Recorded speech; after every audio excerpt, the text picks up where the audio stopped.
Muhammad Ali Jinnah, architect of Pakistan introduction. Muhammad Ali Jinnah stands as one of the most prominent and influential figures in the history of South Asia. Born on December 25, 1876 in Karachi, British India, now Pakistan, Jinnah rose to prominence as the leader of the All India Muslim League and played a pivotal role in the creation of Pakistan in 1947. His journey from a young lawyer in Bombay to the founding father of a nation was marked by determination, political acumen, and a steadfast commitment to the rights and aspirations of Muslims in India.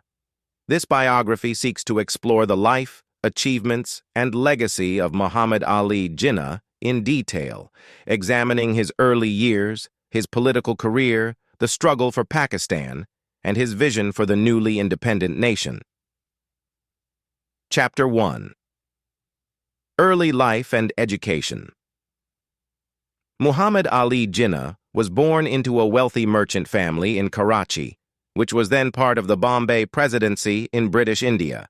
His father, Jinnah Bhai Punja, was a prosperous merchant, and his mother, Mithibai, belonged to a prominent family of the Paneli Wala community.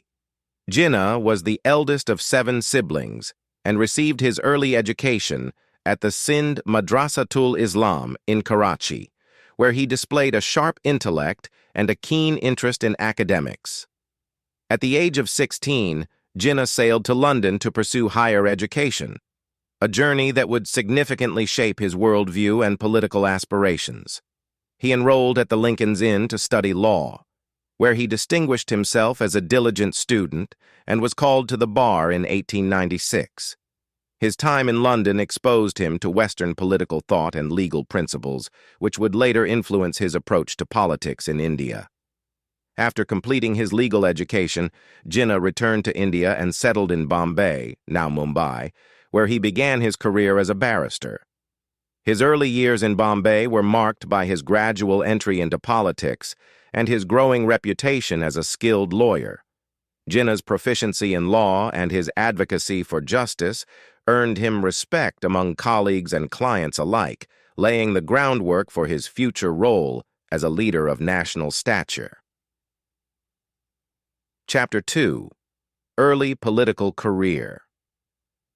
Jinnah's political journey began with his involvement in the Indian National Congress, the leading political organization advocating for Indian independence from British rule.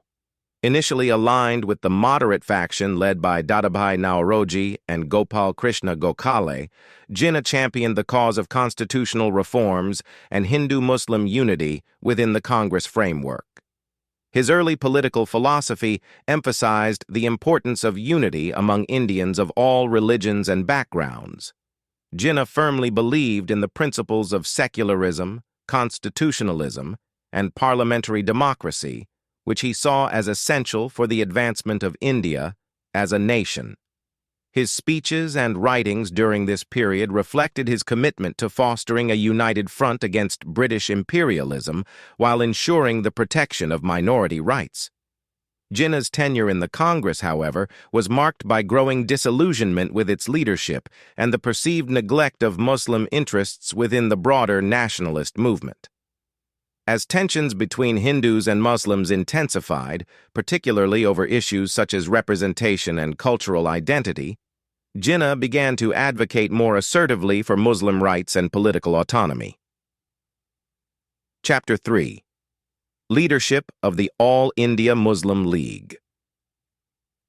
The turning point in Jinnah's political career came with his entry into the All India Muslim League, AIML, a political organization established in 1906 to represent the interests of Muslims in British India.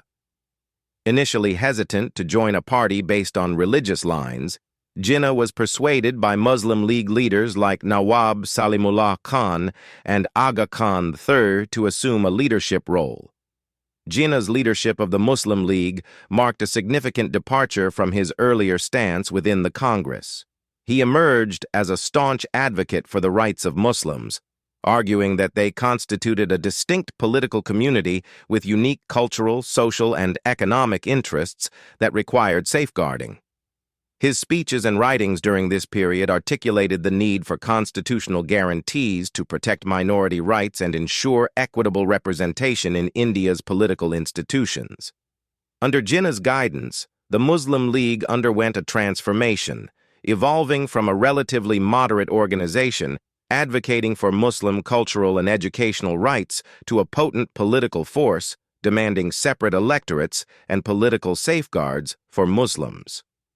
Jinnah's persuasive oratory skills, legal acumen, and strategic vision played a crucial role in galvanizing support for the League among Muslims across India, particularly in provinces with substantial Muslim populations like Bengal, Punjab, and Sindh.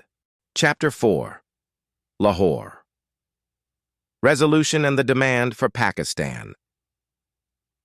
The Lahore Resolution of 1940, often regarded as the pivotal moment in the demand for Pakistan, represented a culmination of Jinnah's efforts to secure political autonomy for Muslims in India.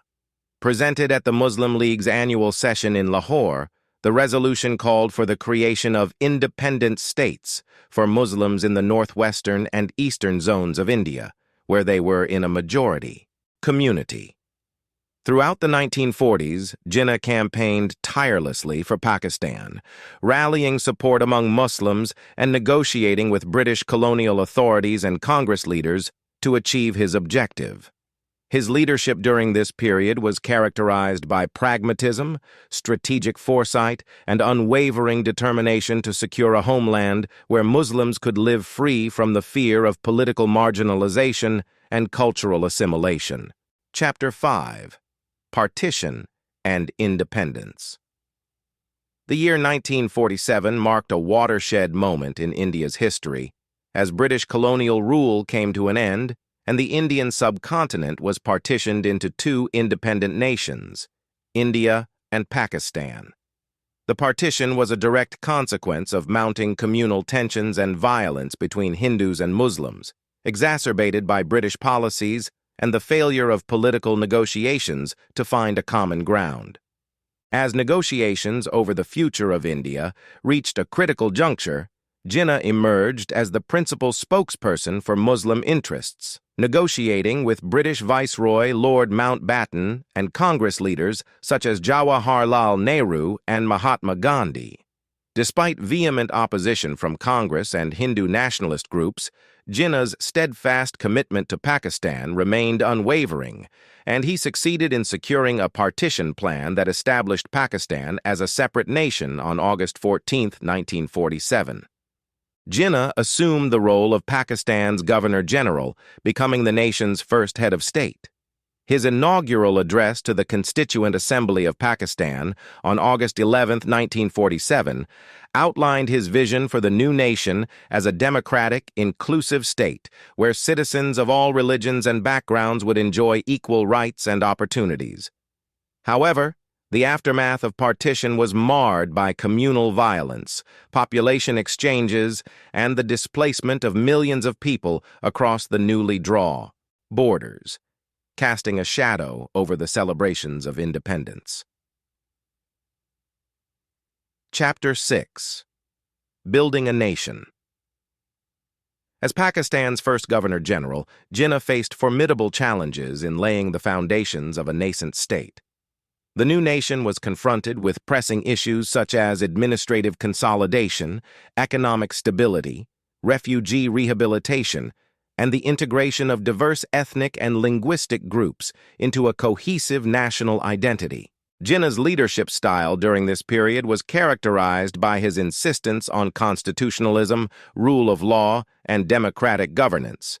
He played a pivotal role in drafting Pakistan's first constitution and advocating for the protection of minority rights, particularly those of non-Muslim communities.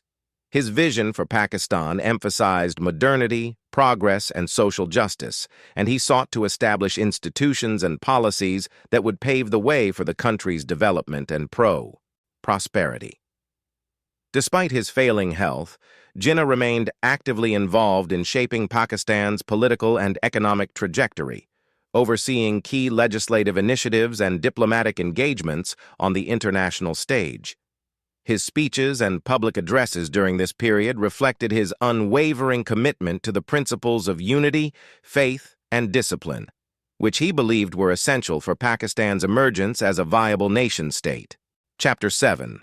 Legacy and Impact. Muhammad Ali Jinnah passed away on September 11, 1948, at the age of 71, just over a year after Pakistan's independence. His death marked the end of an era and left a significant void in Pakistani politics and society. Jinnah's legacy as the Quaid Azam, great leader, endures to this day, and he is revered as the founding father of Pakistan and a visionary statesman who shaped the course of South Asian history. Jinnah's contributions to Pakistan's independence and nation-building continue to be a subject of scholarly debate and public discourse.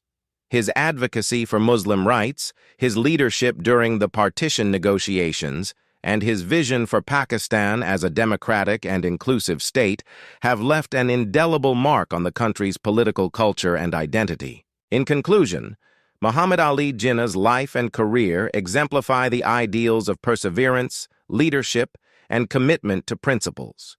His journey from a young lawyer in Bombay to the founder of Pakistan reflects the complexities of South Asian history and the enduring legacy of a leader who dared to envision a nation where Muslims could live with dignity, freedom, and equality.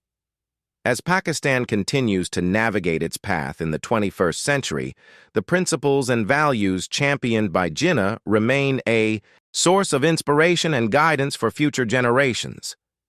Muhammad Ali Jinnah's life and legacy encompass a remarkable journey of leadership, determination, and vision. From his early years in Karachi to his legal career in Bombay and his pivotal role in the struggle for Pakistan, Jinnah's influence on South Asian history cannot be overstated. As the founding father of Pakistan, he laid